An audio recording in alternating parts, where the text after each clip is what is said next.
And LaSalle hits that deep to center field, back to the track, back to the wall. It's a goner! A 3-run homer for Donovan LaSalle. The first of his collegiate career is a 3-run bomb in Bedlam that gives Oklahoma State a 7-5 lead. Welcome to OkState Daily. Casey Porter and Robbie Rainwater here. The first thing that I have to say on this podcast, Coach, you know where I'm going here? Poor Sooners. Hey, how about that? Oklahoma State has always dominated OU in baseball, and they showed it for one final time in the last Bedlam series at O'Brate. What a great weekend it was. Yeah, absolutely. I mean, and going back to, we talked about some of this a little bit to start the last podcast when we played OU in the midweek game earlier in the year. And, there's always been this constant conversation between OSU and OU fans in regards to rivalry and that sort of thing. By the way, get some popcorn, settle down, because this one's getting ready to be really good. Yeah, I mean, if I spend more than 5 minutes on something, you better pay attention. Anyway, if you're providing context, it's going to have a good ending. Right. So, and we talked about that and jokingly and some of that. And so I did a little bit of research and, because there's been a lot of talk this year about the Bedlam series going away, whether you're talking about football, basketball, baseball, whatever the case is. And, I get sick, just to be quite honest, I get sick of hearing fans from the other team talk about how OSU's little sister, and it's not really a rivalry. Their rivalry is University of Texas and all that. So I did a little research, and what I come up with is that obviously OU dominates the series in football, 91-20 with 7 ties. If you want to live in the past, yeah. If you want to, look at the totality, because OU football fans, remember, there's a distinguishable difference. OU football fans like to make fun of the 1945 championship, sure, that OSU put up on the at Boone Pickens Stadium, stuff like that. So anyway, they lead the series in football, right? OU leads the series in basketball, 134-106, a lot closer. And OSU leads the series in wrestling and baseball, wrestling being 151-27 and 10 ties, and baseball being 188-160. So if you take the 4 major men's sports, okay, and you combine all that, and every time that OSU and OU play in an event in Bedlam series, OSU is leading the all-time series in all sports combined, 465-412. Say it again. 465-412. OSU is fantastic. 53% of the time that OSU and OU play, regardless of what men's sport it is, 53% of the time OSU wins. Okay, so for all those naysayers out there that say OSU's not a rival, our rival's Texas. You mean the T-shirt fans? That's who you're talking about. The T-shirt fans, yeah. Yes, So for those people, I did a little bit more research, and so I said, okay, so there's more. Yeah, so if Texas is your rival and OSU isn't, all right, then explain to me when you combine all 3 major men's sports, because Texas doesn't wrestle. When you combine football, baseball, and basketball, Texas leads the all-time series 263-167. 61% of the time that they play in whatever sport it is, Texas wins. Okay, so my question would be, who is your true rival, right? If you're who's the true little brother here? Who's the true little brother, right? If you're winning 39% of the time that you play Texas, and you're winning 47% of the time that you're playing OSU, who's the little brother, right? And who's your true rival? So anyway, I say all that to say this. I wish OU would stay in the Big 12. I hate that they're leaving the Big 12. I love feeling like this. This is so fun, right? Yeah, I hate that the Bedlam series is going away, because regardless of what sport we're playing, we win more times than we don't. So, it's a little. Who wouldn't want that? Yeah, so no wonder they're going to the SEC. No doubt. Right? To get away from only winning 47% of the time. Maybe they can go play Vanderbilt and those kind of people in basketball and that type of stuff. But anyway, I'm thrilled to death that we're the Bedlam champs forever in football, Bedlam champs forever in wrestling, and Bedlam champs forever in baseball. And it took a fadeaway. And we got a new basketball coach. Yeah, we got a new basketball coach. So we'll, it's kind of like my grandpa used to say, is you got to let them win every now and again so they'll keep coming back. Yeah, right. What I mean? So we'll give them basketball. That's fine. Okay. For now. I thought that was quite interesting because I know that, if you get on the boards, which the people, that the naysayers, they're not going to be on there because, like you said last time, they had no idea that there was even a series this weekend. Oh, yeah. Right. But I thought it was pretty fun to look at the all-time series and all sports combined and throw it out there that 53% of the time that OSU and OU play, OSU wins. So anyway, great weekend. And, throw everything out the window when it comes to Bedlam, when it comes to stats and all that kind of stuff, because it's always, the stats are always skewed in the series because it's so important on both sides. But yeah, great baseball to watch and very excited with the outcomes. This is not a site that has anything to do with Oklahoma State in terms of being tied to OSU. This is an independent site whatsoever. So when I make the claim that Josh Holiday has owned OU in baseball, I can make that. The university is not making that statement. I, Casey Porter, are making that statement for myself. So, yes, that is true. Josh Holiday has owned OU, and he got the last laugh, at least for the last series here at OSU. Okay, so let's get into the serious talk about it. We mentioned that, Coach. OSU has owned OU since basically Gary Ward came to Stillwater in 1978, I believe it was. So, kind of like whenever Ryan Minor scored 38 points in the last game at Gallagher Hall and some of the heartbreak in football, it just yesterday felt more pressurized than it did fun. Like, dude, we can't lose the last series to OU in baseball at our new $60 million facility, right? It was more like just a breath, like just letting out a breath of relief, if you will, whenever Donovan LaSalle hit that home run. And then OSU just went straight to just breaking OU's will after that with at bat after at bat. So it was more relieving for me than anything. Yeah, and and looking at on Friday, OSU sets an attendance record, right? Yes. And that lasted 19 hours because on Saturday they broke it again. So on a game that changed times. Yes, on a game that went from a 6 o'clock game to a 2 o'clock game or whatever the case is. So a lot of emotion, I guess you would say, in the stadium this weekend with, the last series of the last spring sport to play in men's sports and going out there and getting the job done and doing it in exciting fashion from comeback win and that sort of thing. So, yeah, you're exactly right. It's almost like there was a little bit of pressure early on, especially in game 3. And, with that, like you said, with LaSalle coming in and hitting that home run, and then just kind of the wheels fell off for OU after that, just kind of broke their will. It was very exciting to see not only the outcome, but the resiliency throughout the game, right? And the resiliency throughout the series, even going back to Saturday when, it got pretty ugly pretty quick, and OSU stayed right at it and kept fighting back and kept chipping away and didn't ultimately get there. But made OU use some of their pen too. Absolutely. And we've talked a lot about that.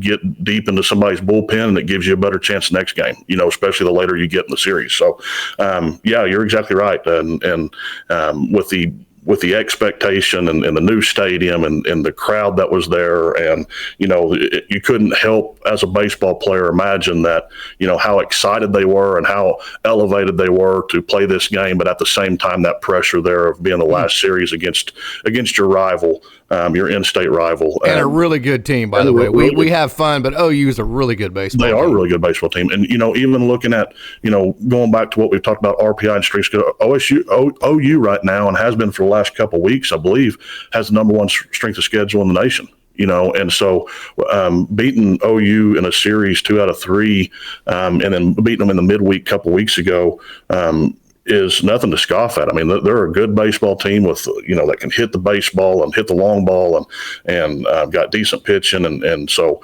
yeah, great to see how OSU performed this weekend. It certainly was. The first guy I want to go to, of course, there's so many. And first of all, by the way, not going to listen to any negativity about Brian Holiday. This dude has been just nothing short of a complete stud for OSU. And, hey, that wind was blowing. OU can hit home runs. And sometimes in this game, it just happens. I mean, sometimes you can go out and be really good and still the game still beats you, right? Not going to listen to not even one iota of negativity towards him about what happened Saturday. Again, he's been completely awesome. But, hey, I wanted to start with this guy because he's kind of special to us because we played against him. We got to see him grow up. They're in Kingfisher, Oklahoma. Got to catch 2 out of the 3 games this weekend. Got a sweet bunt down, threw a runner out, and hey, that at bat where he walked. Hey, the home run turned the tide. It got OSU ahead in the game. It flipped the scoreboard. And OSU still might have won, but it was the rally after that when Colin Ritchie gets up and rips one into left field. Mm-hmm. And then Lane Forsythe and Ian Doherty both foul off really tough 3-2 pitches. Matter of fact, the 3-2 pitch to Ian Doherty was a slider. I mean, it's like, how do you not swing and miss on that pitch, right? And then Tate and a slider that pitcher hadn't thrown up to that point. Yes, right. That's the first slider he had shown. Yeah, and then also, hey, I know those pitches were out of the zone, but how many times have we seen a guy in a big situation get a little bit too antsy, swing at one about letter high, and you can't catch up to it? So the discipline and just the mental toughness and grind to lay off those ball fours, that broke OU. So the first guy that I wanted to mention, what a great weekend. Congratulations, Ian Doherty. I thoroughly enjoyed watching that. Yeah, absolutely. And, that's, one of the negatives of OSU baseball for the first half of the season has been the inability to throw out runners, right? Giving up a lot of stolen bases, not throwing out a whole lot of guys. So seeing him do that this weekend was very positive for him, right? And like you said, just the at bats that he had, and if nothing else, if you're not hitting the baseball very well, but you're getting the pitcher's pitch count up, and you're a tough out. Being a tough out is sometimes just as valuable as somebody that walks or gets hit by a pitch or gets a single, right? Going up there and being a tough out and making that pitcher throw 7, 8, 9 pitches at least, and that sort of thing. So, very positive for him. Just going back to a lot of things that we've talked about, one of the Oklahoma kids that's playing in Bedlam against an in-state rival, and having some positivity come out of that with some tough at-bats and throwing out a base runner. You're exactly right. And like you said, playing against him, you coached against him, and unfortunately, he kicked our ass every time he played us. Right, and him being somebody that's here local, that we play often every year in baseball at the high school level. So yeah, it was good to see him have some success this weekend for sure. I think the second guy you got to go to, Avery Ortiz, Coach. Yeah. He had the huge 2-out, 2 RBI base hit on Friday. He had the 2 home runs on Saturday. He went 4 for 9 combined Saturday and Sunday, 7 RBIs. Nothing like another kid from the state of Oklahoma giving OU the you-know-what burger, right? Absolutely. And going back and looking at the entire series, OSU has 9 Oklahoma kids that participate in that series in one shape, fashion, or form, whether it's at the plate, whether it's in the field, whether it's pitching. OU has another 5, I think, 1, 2, 3, 4, 5 guys that are Oklahoma kids. So 14 Oklahoma kids participating in Bedlam and contributing at some level at some point in time in that series. Just goes back to what we talked about earlier this year on numerous occasions of how excited and how important it is for Oklahoma kids to be involved in games where you're playing in-state rivals, right? And so, Ortiz coming up huge, who had been, 0 for his last 17 or something like that coming into the series. I mean, mightily struggling, and Josh or Coach Holiday feeling very comfortable throwing him right back out there, and he goes 5 for 13 in the series and plays great defense, and very excited for that. Out of the 9 Oklahoma kids that played in the series this weekend, 3 of them being freshmen. And so getting that experience and in this type of atmosphere, because you got to look at it like this, that this series, even though it's in the middle of the season, this series has a lot of playoff feel to it, right? You got 8,000 people in the stands. You got 2 top 25 RPI teams. One of them's in the top 25 ranking as of last week. In-state rival. You couldn't ask for a series to be more indicative of what a playoff experience would be, and having 3 freshmen that have never experienced that before at the college level being able to participate in that is huge. when you're talking about Proctor, who comes in for a pinch hit, and you got Ortiz going 5 for 13 in the series with 2 home runs, and you got Colin Ritchie going 1 for 4 with that huge single over shortstop late in the game.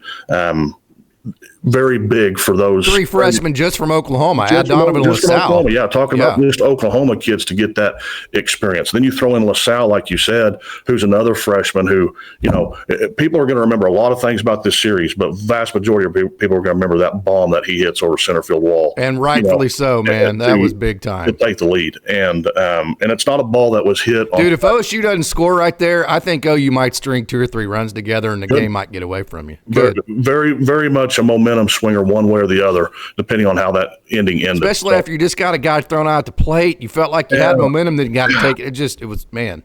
Yeah. Nothing against Ginther. I think you should have sent him. I'm not necessarily against that. That's not what I meant by that. But it just was a momentum swinger.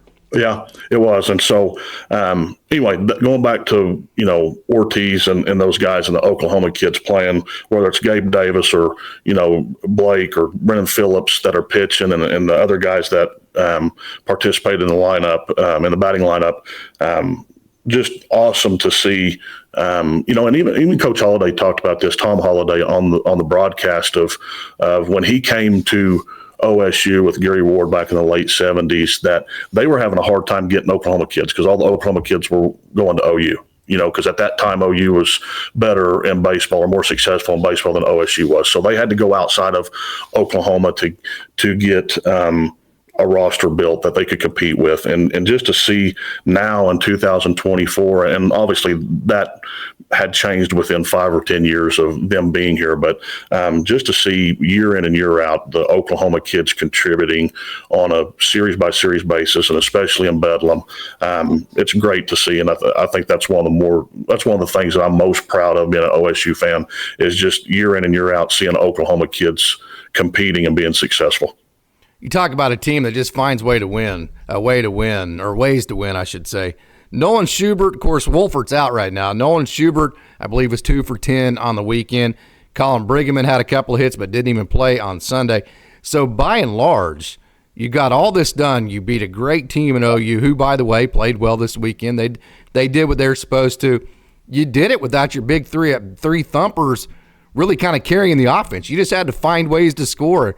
That was impressive to me. Yeah, absolutely. And, to expand on what you're saying, when you're talking about Schubert and you're talking about Tyler Wolfert and you're talking about Colin Ritchie, talking about 3 guys in the middle of your lineup that's been your power guys for the and Briggerman, and those guys being in the middle part of your lineup, and OSU being able to get it done without those guys contributing or maybe struggling a little bit now versus what they were earlier in the season. So, and that goes back to a lot of things that we've talked about, right? And that is, especially going back to last week when we were talking about Benj had struggled for the last 4 games coming into this series, and that Earhart and some other guys had picked up the slack when Benj was struggling. And you see that again this weekend, right? Earhart continues his hot streak, and you get contributions up and down the lineup from multitude of guys. Benj has a good weekend again, and gets back on track, going 5 for 9 in the series with a home run. And so,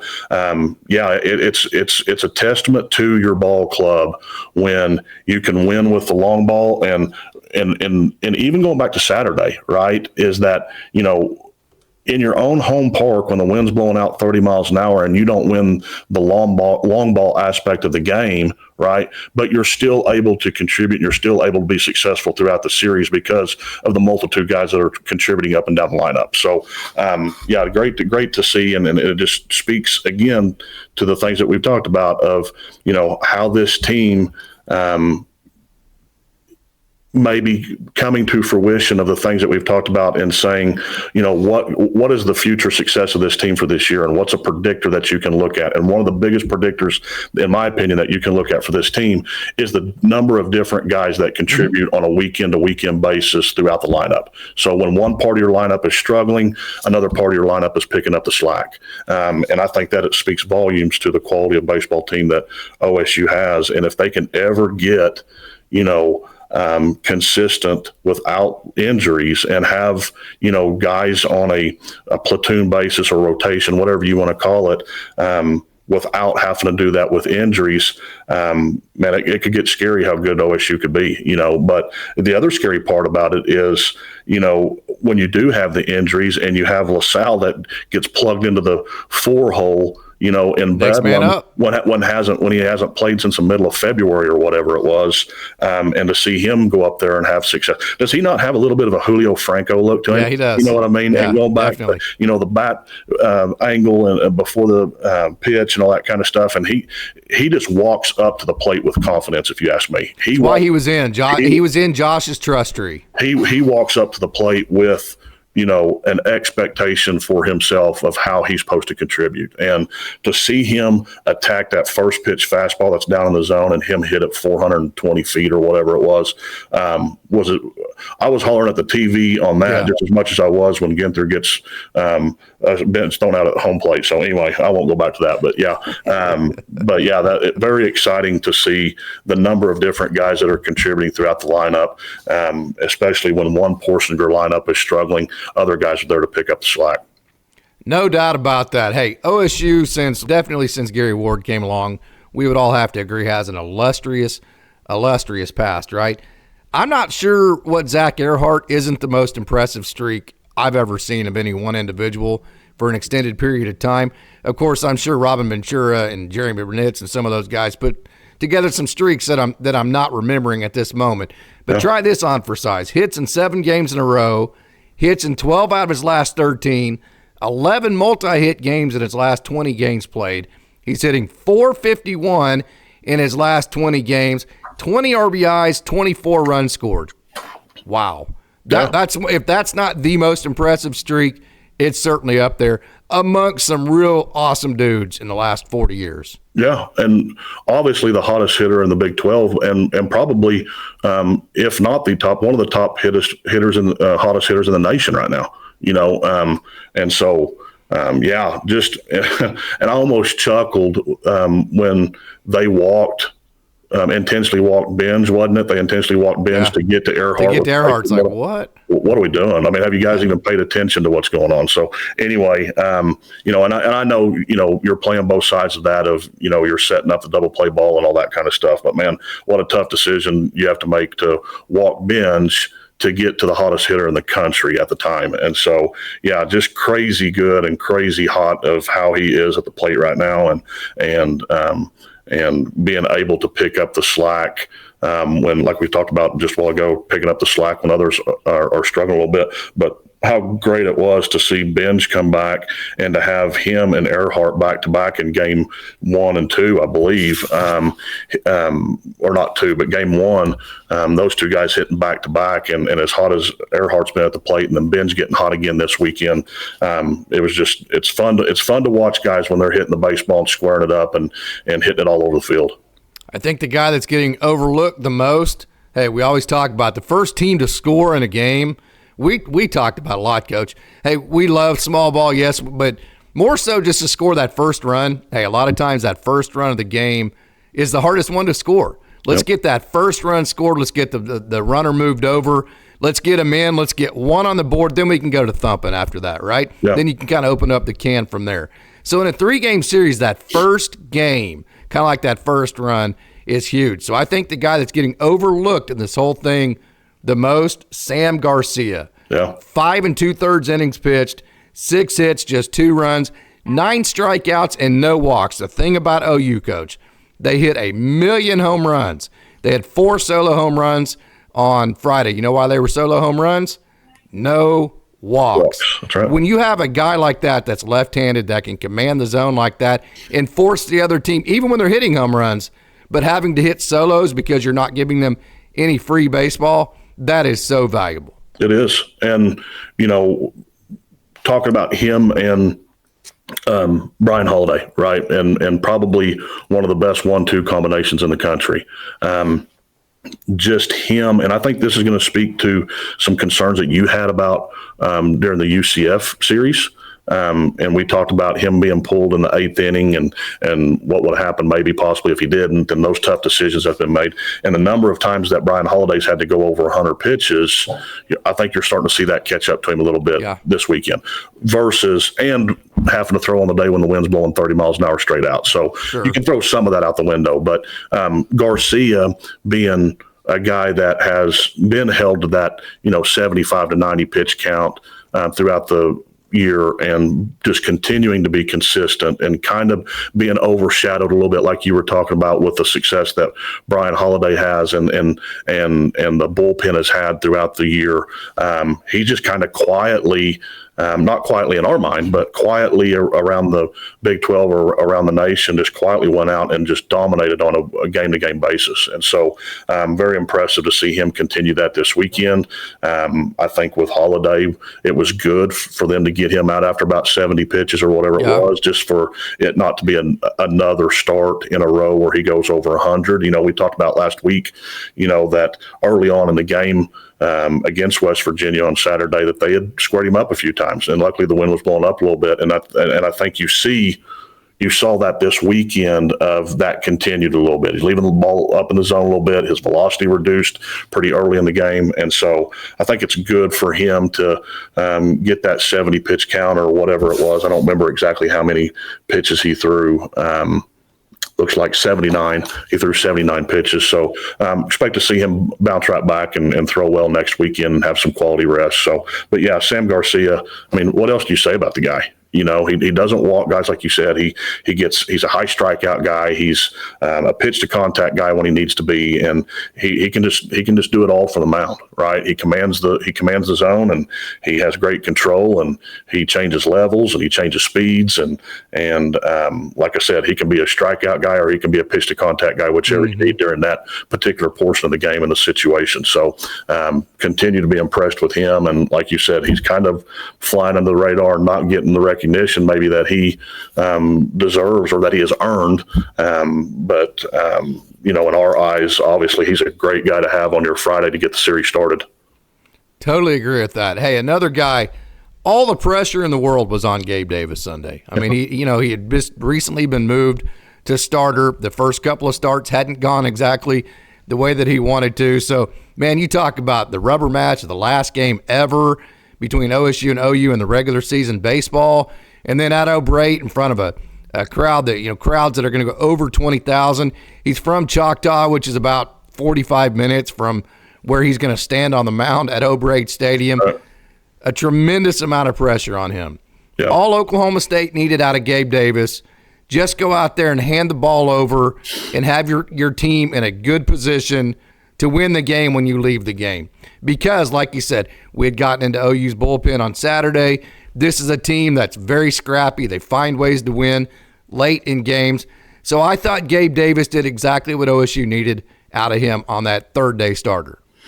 Yeah, and Gabe Davis is only going to get better. Yes. Right? You're just seeing a small piece of what he has to offer. And when he figures out that he doesn't have to use the 97-mile-an-hour fastball to strike guys out, and he can locate a little bit better and be a little bit more of a pitch to contact guy at times, I think you're going to see him rise through the ranks quickly. And it's he's just a light switch away of getting it turned on. And when he gets it figured out, look out. No doubt. And he's what the pros look for, I can tell you that. Yeah, big frame, high velocity guy, good off speed stuff. And when he figures out that he doesn't have to throw, he doesn't have to go from 97 to 98 to strike the guy out low and away. He's going to be somebody that's going to be very impressive to watch. And I think he puts a lot of pressure on himself. He thinks he's got to go out there and perform, especially in a starting scenario where he has time to think about it. That is a tough act to follow. Man. Every weekend you've got to follow what Sam Garcia did on Friday and what Brian Holiday did on Saturday. Good point. Great point. And that puts a lot of pressure on him, that people don't see from the stands or people don't realize when they're watching on TV of, I've got to go out there and somehow match a 9-0 or a 9-1 strikeout to walk ratio, and without giving up more than one run. That's a mindset that third pitcher is going into on Sunday of following up Sam Garcia and Brian Holiday. And as soon as he figures out that he doesn't have to be Sam Garcia and he doesn't have to be Brian Holiday, that being Gabe Davis is good enough, then he's going to be lights out. And No doubt. and I think Great way to put it. we're getting really close to seeing that from him. And the more innings he gets, the more confidence he builds. He's going to be primed and ready to go and be that great third starter that we've been looking for throughout the year when it comes time to Big 12 tournament play and postseason play. So look for him to get better and better every week, and him just figuring out for himself that I'm going to go be Gabe Davis. I don't have to be Brian Holiday. I don't have to be Sam Garcia. I don't have to be Tommy Molsky. I don't have to be Robert Krantz. I don't have to be any of those guys. I'm Gabe Davis, and I'm going to go throw my game. And I think he's going to figure it out real quick and be somebody that everybody's talking about for the next couple of years at OSU. Hey, you mentioned the name just a second ago. I was super, super impressed with Robert Krantz. First of all, he came in Friday with a lead. What did he do? He filled the zone up. He gave up the home run, which, hey, Yep. You hear that all the time. Hey, just throw strikes, right? Well, at the Division I level, you're playing OU. You go out there and you just throw strikes, they're going to hit the ball to McDonald's, right? It's just kind of what they do. So he gives up the home run, and then, man, that sequence after the home run, he started throwing a slider. I mean, he was like, holy smokes, look at that, while staying in the strike zone. So he did exactly what his team needed to do. He pitched to the score. He pitched to the scoreboard. Yep. He threw strikes. He filled up the zone. He played the odds. He didn't give OU any free baseball, and because of that, OSU wins on Friday night. Then Sunday, okay, OSU scores the big 6 runs. Yeah. Now, how demoralizing would it have been if you go out there, you score 6 runs, and then walk the leadoff guy? Right. Next thing you know, OU's hit a 2-3 run bomb, and they've gotten half those runs back, and now it's a 2-run game, right? So I really thought just complimentary baseball, your offense and defense working together. OSU squarely got the momentum. They broke OU offensively in that half inning where they scored 6. The only chance OU had was if the pitcher for OSU came out, gave them free baseball. Robert Krantz did not do that.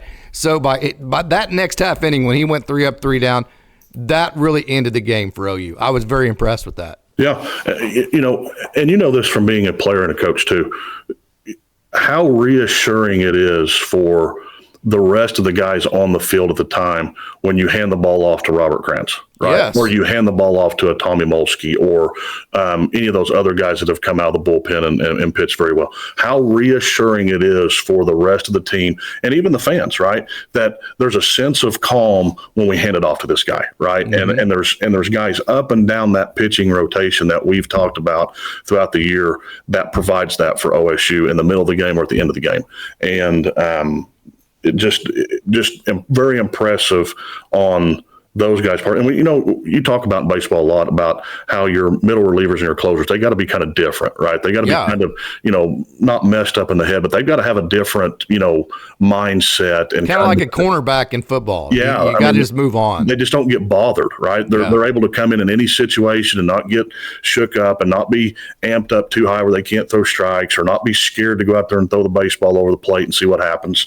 And that's what you have in the Robert Krantz and the Tommy Molskys and those guys of not only the guy that can come in any situation and calm the storm, right? But like you're talking about, come in a situation, not in the middle of an inning, but to start an inning and provide that reassurance to the rest of the club and the fan base that we've got this under control, right? Yeah, and that's a very beneficial thing that OSU has that we've talked about on, numerous occasions. I mean, the last thing you want, in your bullpen is for guys to be coming out and pressing like a cat that's trying to poop a peach seed, right? And they're just go out there and pitch to your game, pitch to your strengths, right? One of the things that you see from OU this weekend, they don't miss fastballs. No. My gosh. And it don't matter if you throw it inside, outside, down the middle, obviously down the middle, they don't miss. And they take that approach that we've talked about a lot, that aggressive approach at the plate with, swinging early in the count and hitting fastballs and my gosh. And so Robert Krantz being able to come in and figure that out very quickly, gives up the home run and then start mixing in all the off speed stuff and just continuing to be very impressed with him and the rest of that bullpen, what they provide for that pitching staff and the rest of the defense and even the offensive side, the relief that they provide and the reassurance they provide for the team. I really thought it was cool that Carson Bing got to get the last 3 outs because the dude's an All-American. He played like an All-American. He showed up when it mattered against OU. 6 for 13 on the weekend, 8 RBIs. He scored 5 different runs, and it's more than just the hits that Carson Bing gets. We saw him intentionally walk him. It's also the pitches that Zack Aart gets behind him. It's the influence that he has on the rest of the lineup, too, in terms of the way that OU approached him. So, hey, really cool that Carson Bing from UConn, Oklahoma, got to throw the last 3 outs. And he just kind of did it like, yeah, well, we knew that was going to happen. Okay, no problem. Yeah, it goes back to what we were just talking about. Just providing that instant relief and reassurance and being able to go out there and perform at a high level in a high-stakes ball game, a ball game that has a playoff atmosphere against a playoff opponent, a team that's going to be around in the postseason that just as equally could be just as dangerous and make as much noise in the postseason as OSU can, and just going in there and throwing strikes from pitch one, and how I kind of chuckled at this when it was going on. He gets a walk to lead off that inning, or somewhere at the top of that inning. He scores a run. He goes down the bullpen and warms up. Yeah, and then he has to run back down to the on deck circle because he's got to hit again. And he's having a hell of a good time doing it, and just having the best time, and just loving every minute of it, and you couldn't tell by watching him whether the score was 100-0 or if we were up by 100 or down by 100. So just it's fun to watch kids like that, and you see it every year around the country. There's always kids like that. But, just personally speaking, when you have a son, my oldest son being in high school now and playing high school ball, you pay more attention to those type of things. I've been out of coaching for a little bit now and don't pay as much attention to those type of things. But, when you watch your son walk up to the plate, as insignificant as it is in high school baseball, right? Watch him walk up to the plate and being able to tell, what confidence he's carrying the bat with, or when a ground ball's hit to him and stuff. You start noticing those things more at every level, whether it's LaSalle coming up and just him walking up there and the approach he takes and just saying, my gosh, this guy's got a lot of confidence for having, less than 10 at-bats on the year. Yeah, throw it south, baby. Let's go. And then Bing walking up there to close out the game with the same confidence. And, it's very impressive to watch, and it speaks volumes to, how this coaching staff prepares these guys day in and day out for different situations that they're going to face, and it goes back to, I think, a lot of, one of the things that we talked about last time was them, providing those individual competitions within the team concept that provides an environment for those guys to be successful and to go out there and compete no matter what the situation is. And those guys aren't going out there afraid of, playing bad because they're going to lose their spot. And I think, going back to Gabe Davis a little bit, there might be a little bit of that in him right now. And when he gets over that hump, that might be the light switch that comes on, right? Is that it's okay to go out there and make mistakes. Just go be Gabe Davis, right? And those guys like Carson Bing and those kind of guys have already got that portion of it figured out. But yeah, just awesome to see, the different levels of how those guys compete in different aspects of the game. Josh Holliday, of course, just a tremendous coach. He's a perfect fit for OSU. This group, though, to me, reminds me more of some of his earlier teams, like when he first got to OSU 12 years ago. It's less of, hey, let's not rely on being 6'5" and being able to hit the ball to the moon or being able to throw it 200 miles an hour. Let's more rely on just being a baseball team, being gritty, being together, being united as a team, and just playing for each other and playing to win. I just see that more in this year's team. There's a reason why the Robin Venturas and Pete Incavillas are mentioned as rarities, right? Is that doesn't happen very often, right? Everybody wants to root for the little guy. Everybody wants to root for the underdog. Everybody wants to root for the guy that's not or at least I do, or in the circle that I'm in, wants to root for the guy that's, the Jackson Crowells and those type of guys who maybe aren't high draft picks or high Major League Baseball prospects, but will go out there and get the job done no matter what is asked of them, right? Go be the leadoff. Going back to what we talked about, Zack Aart, go be the leadoff hitter for 2 games, and we want you to be our 4-hole for the 3rd game, right? And those type of guys, even though Earhart's, a prospect himself, but, just watching, I think Josh, the point you're getting at is Josh is able to take guys who are prospects, major league prospects, and high draft pick type guys, and assimilate them into a gritty ball club, right? And that those guys aren't showboaters. They're not guys that, have to have a separate space in the locker room because they're in a different status. Those type of guys, they're team oriented, and I think Josh and his coaching staff does a great job of seeking out guys like that. Right? It's not just about what is your ceiling, what is your prospect status, and is this going to be a high major league pick and that sort of stuff. Is this guy that we're recruiting, can he contribute to this ball club, and can he assimilate into the environment that we create? And I think that's what Josh does a great job of, is mixing those guys who aren't draft picks, who aren't high prospects, mixing them well, and those guys having just as big a role on the team as the guys who are potential draft picks. So, and I like looking at that. I don't follow Major League Baseball that much. It's a totally different game, if you ask me. So, but yeah, it's great to see how those guys, those draft picks, mesh well with, or those prospects, I should say, those high potential prospects mesh well with the guys. And really, to be honest with you, not having any more success at the college level than the guys who aren't prospects. Right. And that's fun to watch. Sure is. Sure is. Hey, time to get out of here. We could talk OSU and OU Bedlam baseball all day long, but it's been a lot of fun. So I want to thank everybody for tuning in. Thank Coach here for joining us for our latest edition of O-State Daily. And hey, how about that weekend? Oklahoma State again defeats OU in the last Bedlam series ever in conference. So what a great day it is to be a Cowboy. Thanks for tuning in, and go Pokes. Go Pokes.